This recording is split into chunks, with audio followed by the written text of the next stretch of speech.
Today we are going to be reviewing Pythagorean Theorem. So the key points to remember with Pythagorean Theorem is that Pythagorean Theorem only applies to right triangles. So they have to have a 90-degree angle. The shorter sides of the triangles are called legs, and the longest side is called the hypotenuse. And the legs we classify as A or B, and then your hypotenuse is C in the theorem. So your theorem is A squared plus B squared equals C squared. So A and B are your legs, and C is your hypotenuse. All right, so to check side lengths to see if they create a right triangle, you are plugging in the shorter values in for A and B, so those are your legs, and then you're going to plug in the largest value in for C, which is your hypotenuse. Then you're going to simplify, and if the two sides are equal, then it forms a right triangle. So let's do some examples. So determine if the side lengths 5, 2, and 7 create a right triangle. So the only number that really matters is the largest number, because that has to be plugged in for C in the theorem. The other two numbers, it doesn't really matter which one you guys plug in for A or B. So you start with the theorem, A squared plus B squared equals C squared. Plug in the two smaller values into the legs, so A and B, and then plug in your largest value in for C. Okay, then you simplify, so 5 squared is 25, 2 squared is 4, and 7 squared is 49. Then I can add 25 plus 24 to give me 29, and does 29 equal 49? It does not, so this means that this does not form a right triangle. Alright, so let's try the next one. So determine if side lengths 10, 8, and 6 create a right triangle. So again, the only number that truly matters here is that biggest number of 10, because that has to be my C value in my theorem. So start with the Pythagorean Theorem, A squared plus B squared equals C squared. Plug in your smaller values into the legs for A and B. Again, does not matter which way you do it. If you want to plug in 6 for A or 8 for B, that's fine. But 10 definitely has to be plugged in for C, because that's your largest value. Okay, now this time we can simplify. So 8 squared is 64, 6 squared is 36, and 10 squared is 100. Keep simplifying the left side, you get 100 equals 100. So is that a true statement? It sure is. So you know that that does form a right triangle. Alright, now how do you solve for the hypotenuse? So remember, your hypotenuse is the side that is opposite of your right angle. So if I have my right triangle here, here's my right angle.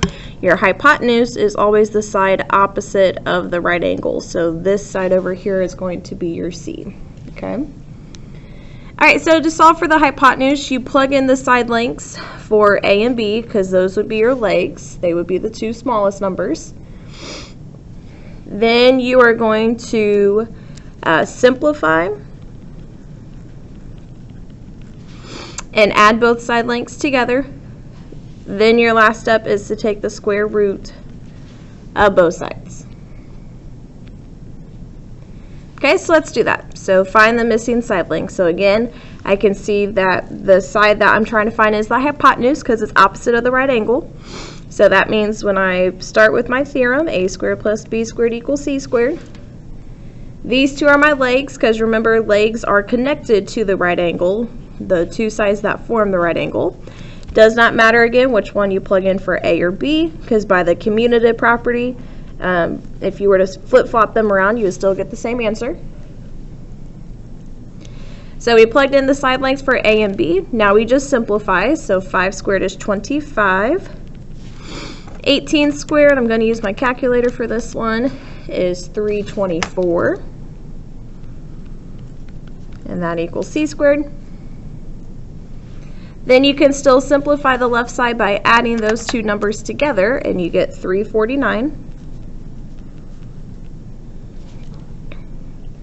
And then your last step to get C by itself, because you always have to get C by itself, the opposite of squaring something is square rooting. So what you do to one side, you have to do it over here to the left side.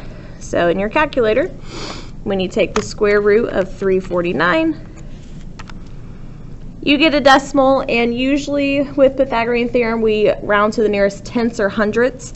So let's say we're going to round to the hundredths here, so this would be 18.68.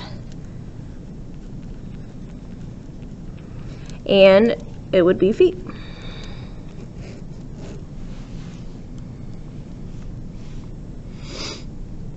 Okay, so let's try the next one. So again, I know that I'm finding the hypotenuse because I'm trying to find the side opposite of the right angle. So I'm going to start with my theorem, a squared plus b squared equals c squared. I'm going to plug in my legs in for a and b, so 7.3 in for a and 1.5 in for b. And then I'm just going to simplify. So 7.3 squared is 53.29. 1.5 squared is 2.25. And all of that equals c squared. So I can still simplify the left side of my equal sign by adding those two numbers together. And that gives me 55.54 equals c squared. And then your last step to get c by itself is to square root on both sides to get rid of that squared. So the square root of 55.54 is this long decimal. So again, we'll just round to the nearest hundredths. So that would be 7.45.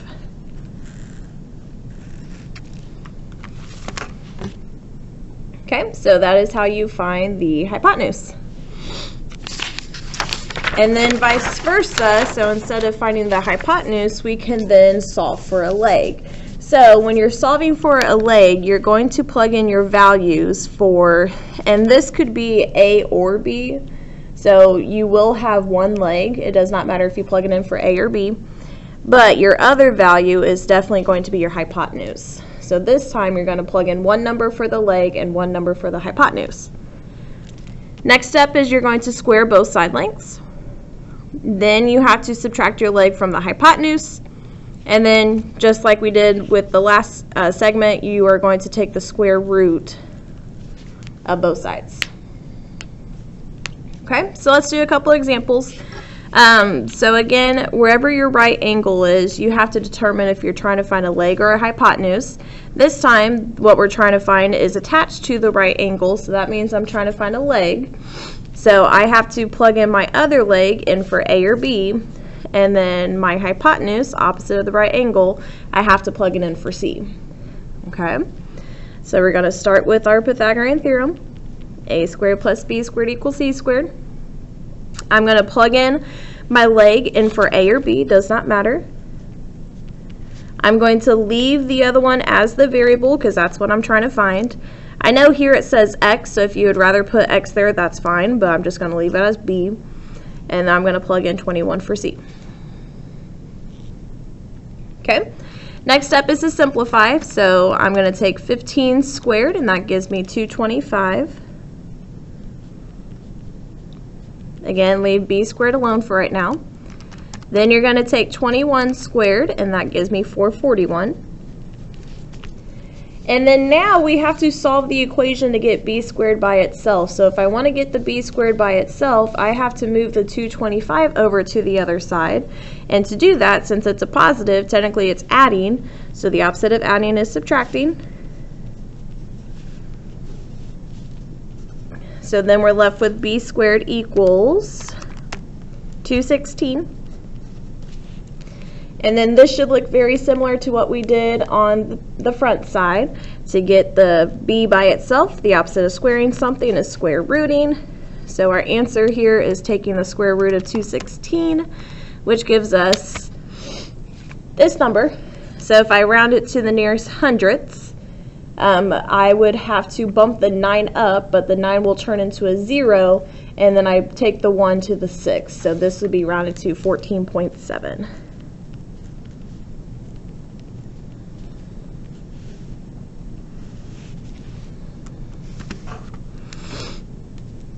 Alright, so let's try one more. So again, the side length that I'm trying to find is attached to my right angle, so I'm trying to find a leg. So in my theorem, a squared plus b squared equals c squared. One of my a's or b's has to stay a or b. Then I'm going to plug in the other leg into the other one. So let's say I plug it in for a again. And then my hypotenuse, that's opposite of my right angle, is 26. Okay, so now next step is to simplify. So if I were to take 24 squared, that gives me 576. B squared is going to stay the same. And then 26 squared, so 26 times 26 is 676. Then to get our b squared by itself, I have to subtract that 576 on both sides. And that would give me b squared equals 100. And then our last step to get b by itself is to square root both sides. So we get b is equal to 10.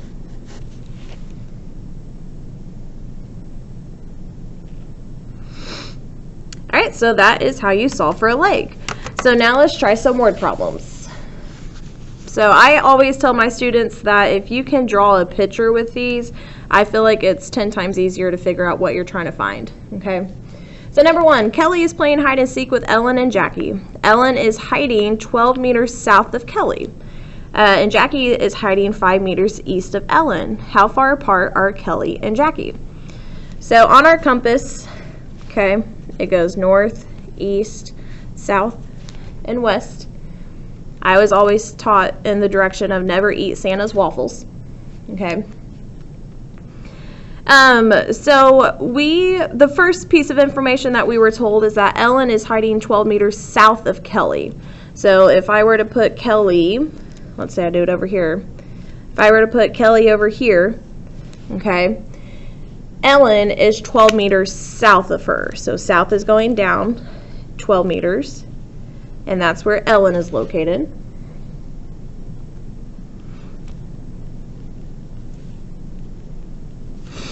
Then the next piece of information says that Jackie is hiding 5 meters east of Ellen. So 5 meters east of Ellen would be going to the right.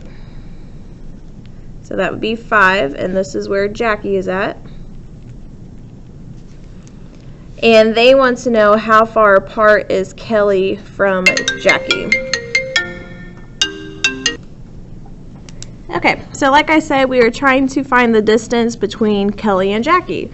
So as you guys can see here, I created my right triangle. Here's my right angle. So we were given the two legs, and what we are trying to find is the hypotenuse. Okay, so again, start with your Pythagorean theorem.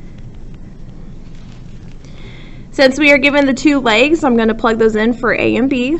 So 5 squared and 12 squared. And then now I'm just going to simplify. So 5 squared is 25, 12 squared is 144, all that equals c squared. Add these two numbers together, and I get 169 equals c squared. And then your last step to get c squared to get c by itself is to square root both sides, and the square root of 169 is 13. And it would be meters, 13 meters. So again, sometimes drawing pictures just makes it a little bit easier to visualize what you're trying to find, okay? All right, number 2, Vivian takes a piece of plywood that is 16 inches long and uses a table to saw to make a 20-inch cut from corner to opposite corner. What was the width of the piece of plywood? So here we have a piece of plywood that is 16 inches long. So here's the 16 inches. And she uses a table saw to make a 20-inch cut from the corner to the opposite corner. So that would be talking about the diagonal. And they want to know what is the width of the piece of plywood. So we are trying to find a leg here. So let's just label it A.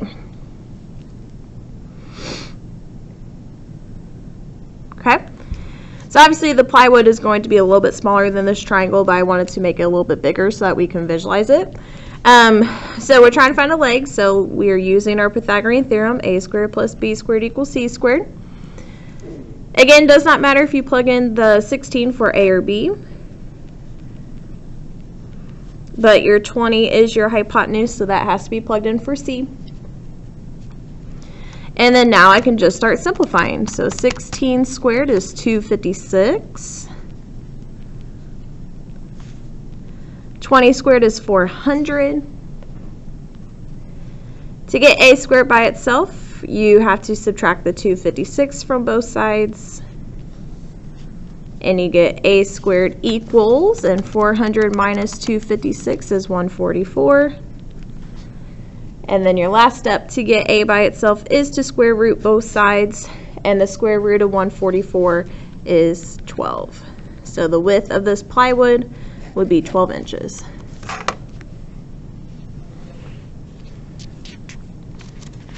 Alright, and the last thing we are going to talk about is finding distance on a coordinate plane. So remember, when you find the distance on a coordinate plane, if you're trying to find a diagonal, there's no way that you can count to figure out how far away it is from P to Q.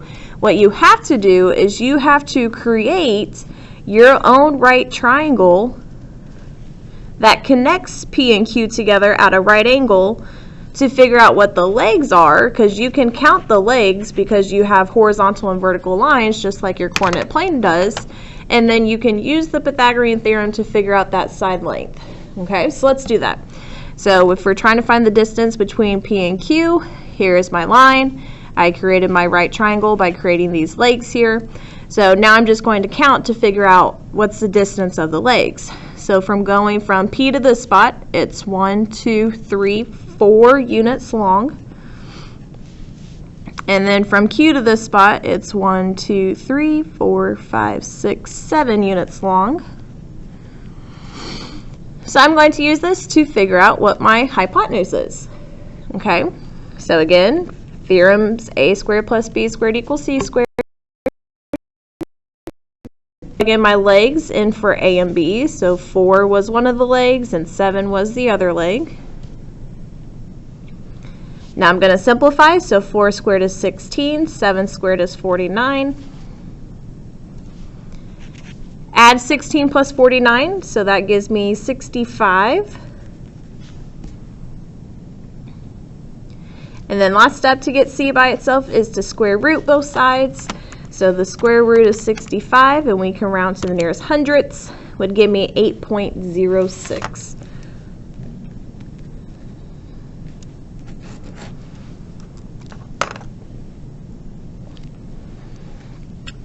All right. And last question here. So here we have a coordinate plane, and they want us to find the distance between the bumper cars and the Ferris wheel. So they want us to find this distance right here. Okay, so again, on a coordinate plane, if you're trying to find the distance of a diagonal, you cannot count the distance of the diagonal, but what you can count is the legs of the right triangle that it forms. So here's my right triangle that I'm using to connect the Ferris wheel and the bumper cars.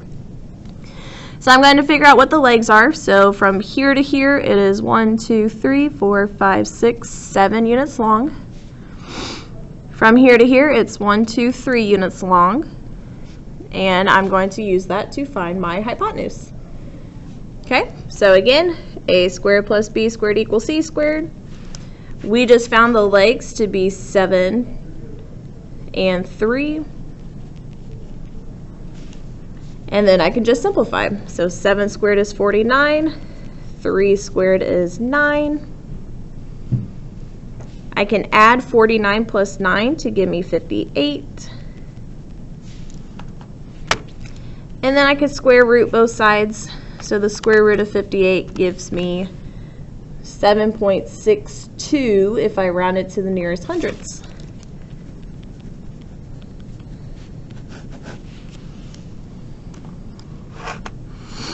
Alright, and then the last distance that they want us to find is the distance between the water slide and the roller coaster. So now we are trying to find this diagonal. So again, the diagonal is going to be your hypotenuse. So I need to create a right triangle to figure out what the legs are to help me figure out what the hypotenuse is going to be. So I'm just going to count my legs here. So from the water slide to this point, it is 1, 2, 3, 4, 5, 6, 7, 8 units long. And from the roller coaster to this spot, it is 1, 2, 3, 4, 5, 6 units long. Okay, so always start with that theorem first.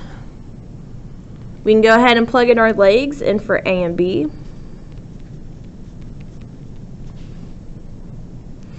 And then we can simplify. So 8 squared is 64, 6 squared is 36.